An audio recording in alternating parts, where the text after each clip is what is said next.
ഇങ്ങനെ മൊത്തത്തിൽ ഇത്രയും ഗോവയ്ക്ക നമുക്ക് കിട്ടിയിട്ടുണ്ട്.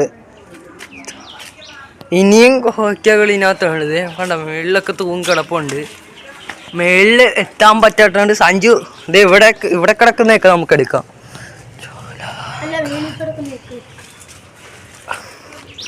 സഞ്ജു മേടിൽ കയറാൻ വേണ്ടി പരിശ്രമിക്കുകയാണ്.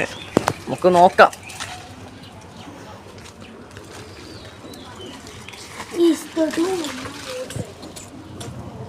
ഇതാണ് ഗോവയ്ക്ക.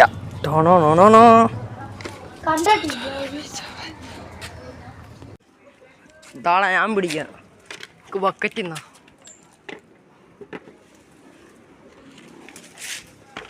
ഇനിയുണ്ടാടാ ഗോവയ്ക്ക മേളി. ഹലോ ഗൈസ്, ഇത്രയും തൂങ്ങി കിടക്കുവാണ്.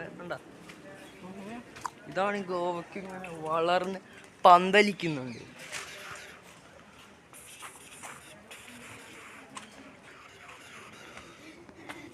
ഹലോ ഗൈസ്, നമുക്ക് ബക്കറ്റ് നിറച്ച് ഗോവയ്ക്ക കിട്ടുമെന്നൊന്ന് നോക്കാം.